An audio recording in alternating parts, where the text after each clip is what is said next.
In part 5 and 6 of Greenlights, Matthew McConaughey gives us a perfect example of how your emotions and beliefs can impact the way you communicate. And that's something that we really focus on here on the porch. We are Painted Porch Strategies. I'm Rob Hunter, the MC, the master of communication, which is why I'm bringing up this example, joined by Amy Yak. She's our CEO, the founder of Painted Porch Strategies, and Sierra Ramcard-Trell is our radical mindfulness guru, Sherpa, just stack them all up. So it'll get you in the right mindful state to be able to handle any challenge that comes your way. So a challenge that came Matthew McConaughey's way when he and his girlfriend at the time decided to tell Mrs. McConaughey, Matthew's mom, that they were pregnant. Her immediate reaction was, oh my God, I cannot believe it. She wasn't happy because the news conflicted with a belief she had about the way things were supposed to be. Couple gets together, they get engaged, they get married, then they have a baby. Matthew and Camilla were not married at the time. So you could see how that would interrupt someone's communication pattern. So that was one of the first things that really, or the main thing that stood out to me in part 5 and 6 and related to what we do here is help you focus on those areas where your beliefs might clash with your emotions if someone challenges you, and you might act like Mrs. McConaughey. So have you ever had a moment like that? Oh, yeah. The answer is yes. We all have. Yes. 5 minutes ago. Yes, exactly. Exactly. So when you read that story of, and McConaughey in parts 5 and 6 gets into like his growth pattern, right? So he had a relatively nice, and for him, it was relatively easy as far as an actor. He got a role because he was at the bar at the right place, talking to the right guy, got a role, owned that role, and continued to get roles. But now we see Matthew going through a transition, right? He talks about the excesses of his fame and how it was easy to go out every night, drink too much, hang out with women. He mentions that he showered, often not alone, So he is explaining his good part of his life, but it got boring. It wasn't a challenge anymore. It was fun, but he wanted more. He wanted to have a life partner, which he found.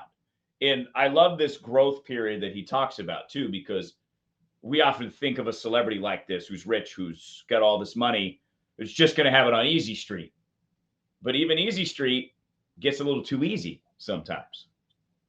So what did you guys get out of sections 5 and 6? And I'll get back to the communication story. I really love when he starts talking about the first rom-com, which is romantic comedy movie that he did, which is actually one of my favorite movies, I'm unafraid to say, The Wedding Singer. And this is not The Wedding Singer, sorry, the Wedding Planner? Yes, The Wedding Planner, which is opposite of Jennifer Lopez. And I love how he talks about like how he'd never really done that type of movie before, and how like he kind of just really enjoyed like the change of pace and like how light it was and how they could just sort of have a conversation, and like there was this dreaminess to it. And he talks about kind of exploring that and that being sort of new and fresh for him. He's growing from that. But then he talks about how he did that well, that was well received. And so he starts getting cast in a lot more roles like that. And then after a while, he's done a few of them. He does a really good one with Kate, Goldie's daughter. Her name escapes me. I apologize. He does several of these. And it's like he gets too good at it. Like he gets too comfortable. And now like that shine starts to dull. He's like, it's not challenging anymore. I'm not growing anymore. I need something that's like different. He's like, I can call it in all day long. Like he thought he could call in, that role that was like 4 pages of monologue in Spanish. He's no longer able to just really like enjoy it and get into it. And I love that from a mindfulness perspective. I love how he thinks about that. He thinks, yeah, I could continue to do this, call it in, make money, but I want more. I want to feel that spark. I want to feel that challenge. I want to grow and feel alive. Mm-hmm. So what about you? What it stood out to you, Amy, in parts 5 and 6? Well, I think it really was the same message that Sierra took away, that, as Tony Robbins always says, if you're not growing, you're dying. And he didn't feel as if he was growing, but at the same time, he hadn't quite figured out where that path needed to take him. So throughout parts 5 and 6, he goes on one of his, again, like his walkabouts, right? As he talked about in parts 3 and 4, he goes on one of his walkabouts to try to get back to self, to get back to his essence, to his truth. And through that, make some amazing connections along the way. I find that so admirable. He talked about going to Africa and he made a friend, Issa. And that friend served as an interpreter for him when he was traversing through the different villages, but also, became someone that he just ended up developing this friendship with. And I love that was a transformational moment or experience for him, Sarah, like you like to talk about on Radical Mindfulness, those moments of transformation, those moments of being pushed beyond what is comfortable, what is known.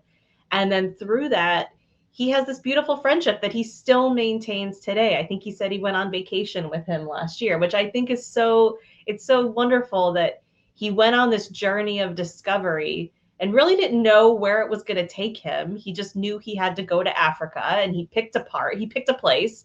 He's like, well, I like this musician and he's in this part of Africa, so I'll just start there. And then it just became this incredible journey and this incredible life experience that, had he not just let the water take him where it flowed, right? In some ways, just go with it, he would not have had that really cool experience with the tribe. And he speaks about having a wrestling match with the prize fighter of the village, Michelle. Oh my gosh, Rob, I have to know your thoughts as our token male in the group. What did you think about the relationship that happened with him and Michelle? Because they go at it, and then it was crazy. Like the thing that changed for this masculinity with these two. Mm-hmm.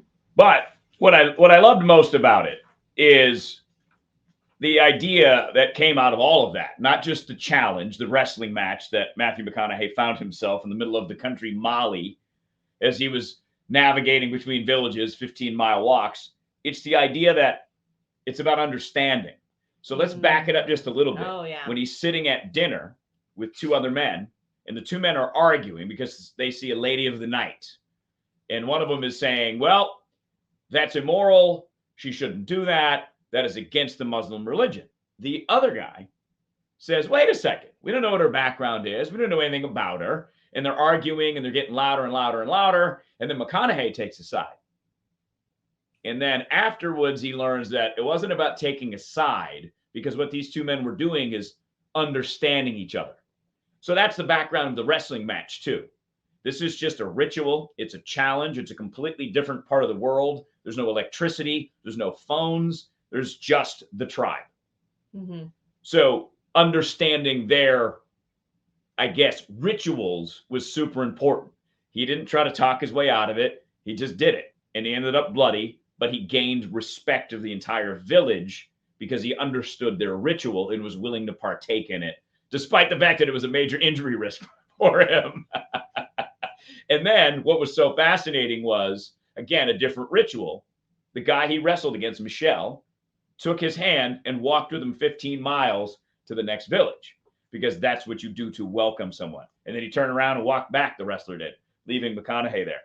That is why this whole sections 5 and 6 showcases the importance of communication and how important it is to your everyday life.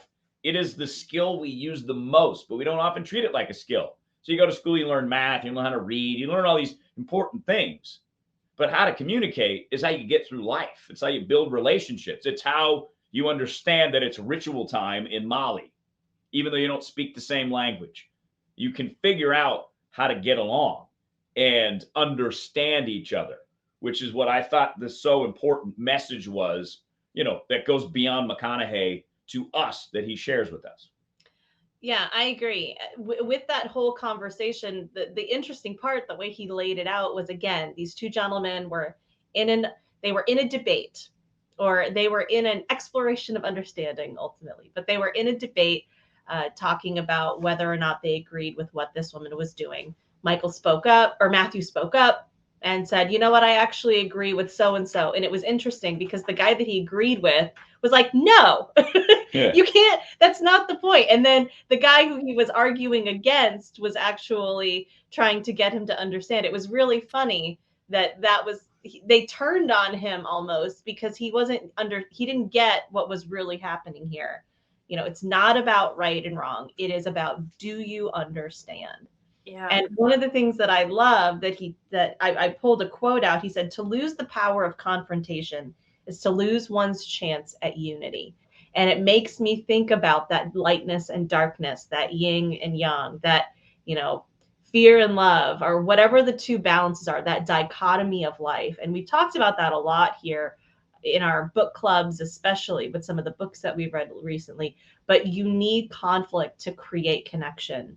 You need confrontation. You need to have those moments of disagreement to actually elevate to the next level of thinking, to improve the way you problem solve, to improve the way you spot challenges or opportunities and how you approach them.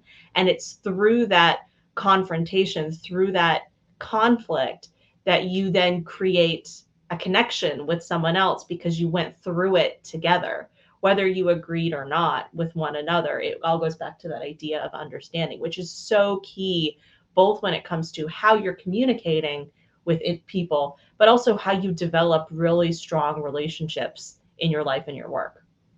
Let's bring McConaughey's mother back into it, because that was a perfect opportunity to understand. Mm-hmm. So again, McConaughey's mother finds out that he and his girlfriend are pregnant, but they're not married. So it clashes with her beliefs. And she has an emotional reaction to that. That's what emotional communication does. And the phone call ended, and McConaughey's mother hung up the phone, completely exasperated, only to call back a few minutes later because Mrs. McConaughey had figured out, oh, I know exactly what happened.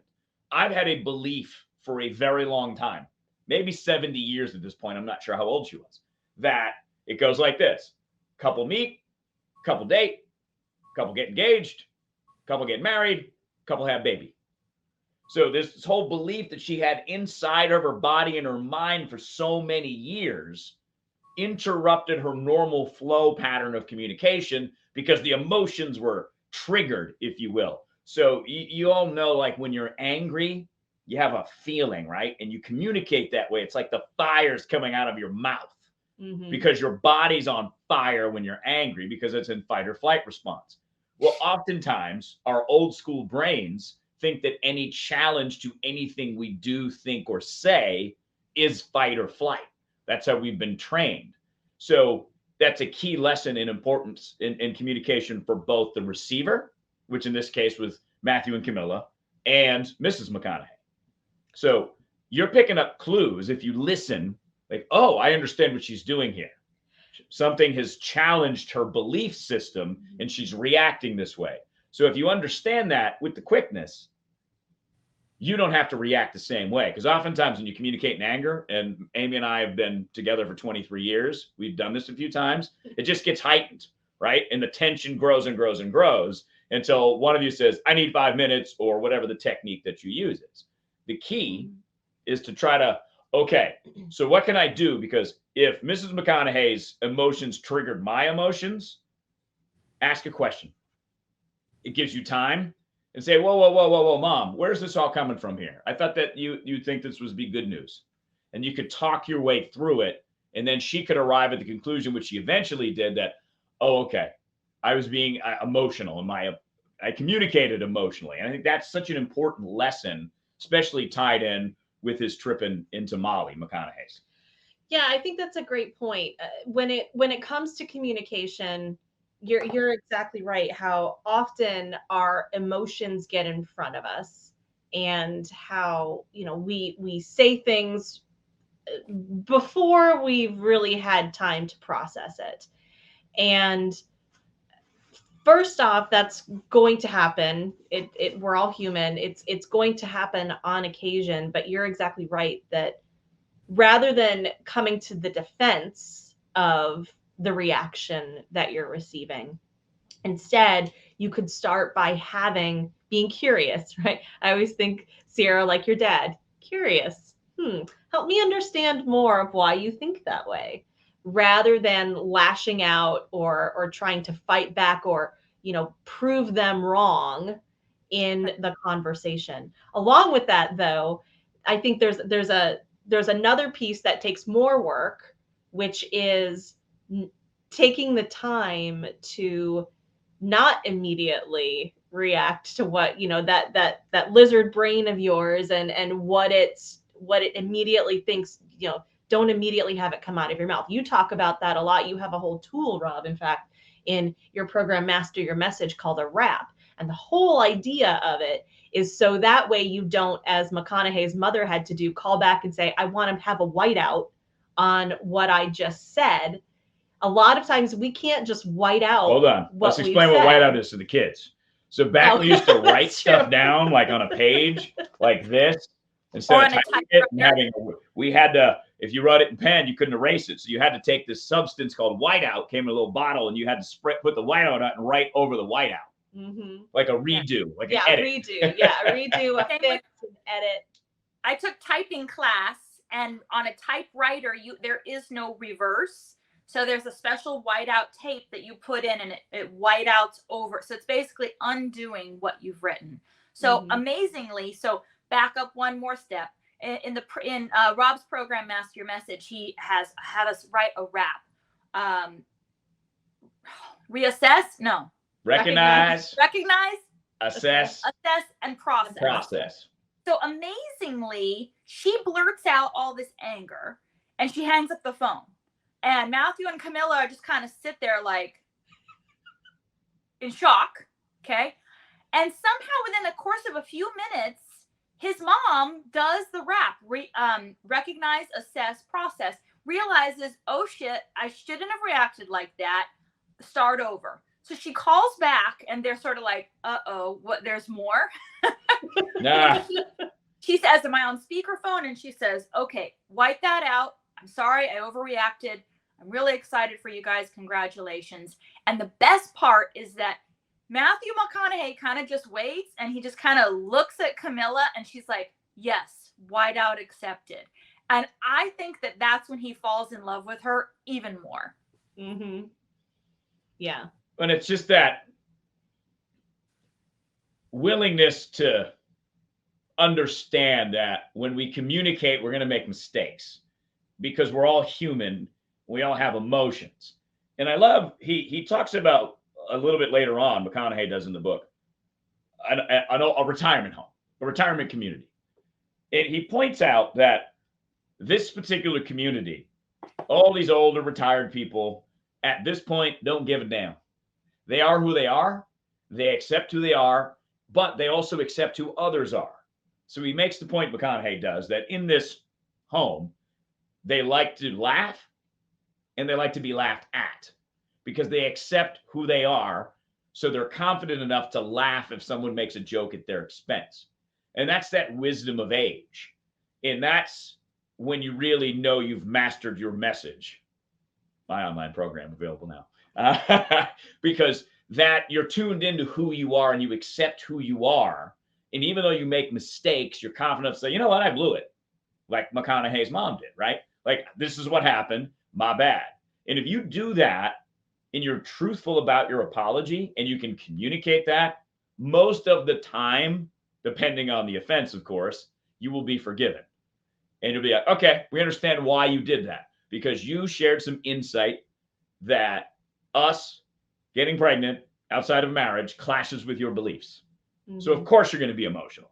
That's a belief you've had for 60 years. Even though she was, married 3 times and divorced twice to the same man. Guy. So, this whole traditions of marriage thing, I don't know, but but it doesn't, right? All of those hypocrisies, and I see this, I live and breathe politics, so it's filled with emotional communication. Most of our politics right now, whatever side you're on, is emotionally charged, emotionally driven. My side is right all the time. Your side is wrong all the time. It's that you can see what happens to our politics, right? If communication is like that, instead of it becoming like McConaughey at that table in Africa, learning a lesson to just listen and understand, because that's what these two men were trying to do. That's not what we're doing. We're taking McConaughey approach. Nope, this side's right, this side's wrong, and it creates a further divide. And it isn't just political.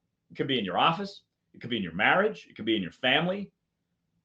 Parents that get divorced, what probably happens? There's some type of clash, some kind of communication error, and then there's distance. And that's never solved. So the distance grows and grows and grows and grows and grows. It all sources back to the importance of that skill, communication, which we're not taught that it is a skill, but anything you use every day is a skill. And that relates to the old folks at the retired home. Mm-hmm. They've been around long enough to understand all these things, to have enough self-acceptance to know what they're good at, maybe what their flaws are, maybe what they're not so good at or not super interested in. That's what I think is so amazing about how he put these, McConaughey did in parts 5 and 6, especially in relation to what I do. As a guy that knows communication can solve, if not all problems, most problems. Further thoughts as we wrap up here. Matthew McConaughey's Greenlights. So I marked out there's a line that I really loved, and this was in part 5, page 208, if you're following along in your readers. It is not about win or lose. It is about, do you accept the challenge? Now, he was talking about this when he's discussing with Issa after the fight that he had, I shouldn't say a fight, the wrestling match that he had with Michelle. He's trying to like understand, they were cheering for me. Is that because I beat him? And then Issa says, well, he's not only the best in this village, he's the best in like this whole area, and it's a big deal. He said, but honestly, it's like, they weren't even that excited about how you did. It was just the fact that you got in that ring. Right? That was what was so impactful, was that you accepted the challenge, that you tried anyway. And I earmarked this for a couple of reasons. It speaks to me on a personal level. It also speaks to me in our stoic level, because what we talk a lot about here on the porch, we follow stoic principles. It all comes back to the dichotomy of control, what you can control and what you can't. And in any situation, there are a lot of things outside of your control, whether you win or lose. So because you do not have control over the other guy that showed up in the wrestling ring, all you have control over is how you act and how you react. The fact that he accepted the challenge, win or lose, was how he gained the respect of these villagers who, side note, had no idea that he was like a big deal movie star. Yep. He was David. Yep. I love that. So thank you, Sierra. So what about you, Amy? What stood out to you, other than we've already discussed in 5 and 6, part 5 and 6? Oh, man. There were a couple things. The thing that actually stood out to me was completely unrelated to what we were just talking about. But in both parts, he confronts and thinks about, what is it that I truly want to do and what will fill me up the most. There were 2 quotes here, two things. He said, one of his bumper stickers that he had in the book, it says, I'm good at what I love. I don't love all that I'm good at. And that was one that stood out to me, because that's something that I definitely, and I think all of us do, but as part of this journey to even create Painted Porch, that was a big thing I had to recognize and get comfortable, get relative with, if I'm going to use Matthew McConaughey's term with it, is that there are talents that I have that everyone's saying, oh my gosh, you're so good at this. You're so good at this. Will you do this job? Will you take this role? Will you, work for this company because you're so good at this thing that you do? But it wasn't the thing that filled me up. I'm like, I know I'm good at it, but it doesn't light me up. It doesn't make me sparky, to use what you talk about, Sierra, and radical mindfulness. And that's a big thing to have to confront and recognize within yourself, is that so many of us, we stay along a path, or we stay in a role, or we pursue a certain career because it's what we're really good at. You know, we've mastered those skills and people admire us for it. And it's easy to get caught up in our ego of that because that's the thing that we're known for. That's how we're seen.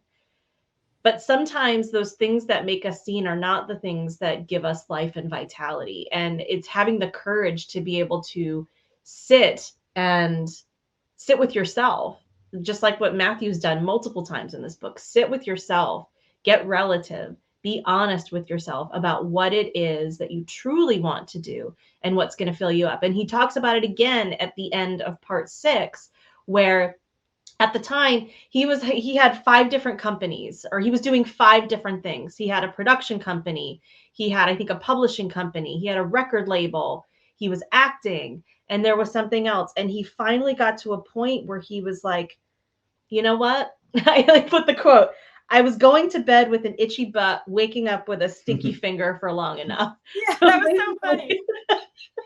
What a visual, right? But he said it, and I think all of us can relate in some way, how there's something nagging at us. There's that thing that says you're meant for more, or is this really your path? And what is truly going to fill you up? He even says a vital existence was more important than a vital profession. And he pulled back. Even though he loved doing all of these things in some way, shape, or form, he talks about how he was doing like bees across the board. It's kind of like the quote from one of my favorite characters from Parks and Recreation, Ron Swanson. Don't half-ass 2 things, whole-ass 1 thing. And I think that made him really recognize and get honest with himself about, yes, I love all these things in some ways, but I'm only showing up 75% for each of them. I want to be excellent. I want to feel completely fulfilled, and I want to put my all into less rather than try to do everything. And so I think that was a big message for me that I took away from these parts 5 and 6, about getting really honest with yourself and recognize and listen to and tap into what is it that's going to fill you up. Yeah. Even if it's counter to what everybody else thinks you should be doing. And he did the classic Shark Tank. And for that reason, I'm out. Yeah, exactly. Exactly. Yep. But see, that's another communication lesson, because your body and your mind talk to you. Are you listening?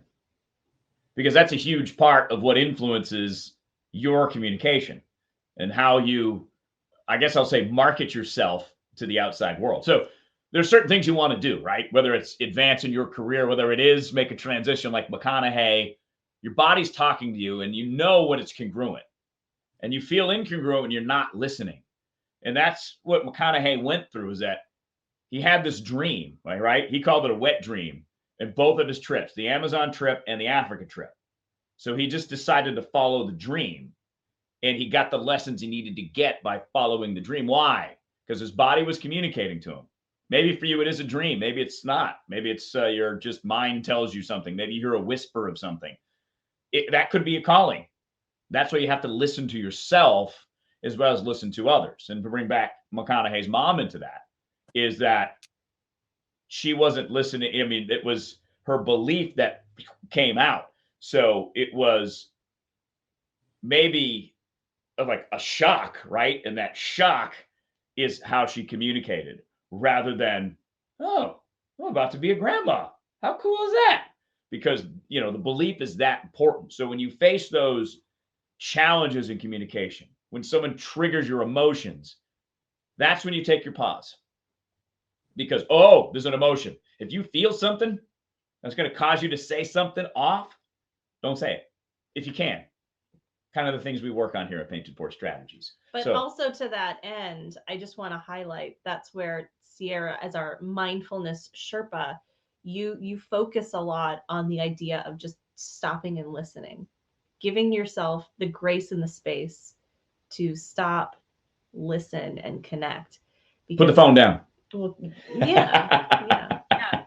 Well, and in essence, that's kind of what he's doing at the end of this part 6, is they're expecting their baby. He's kind of changed a few times where they live. He's trying to find like the right fit for this season of his life.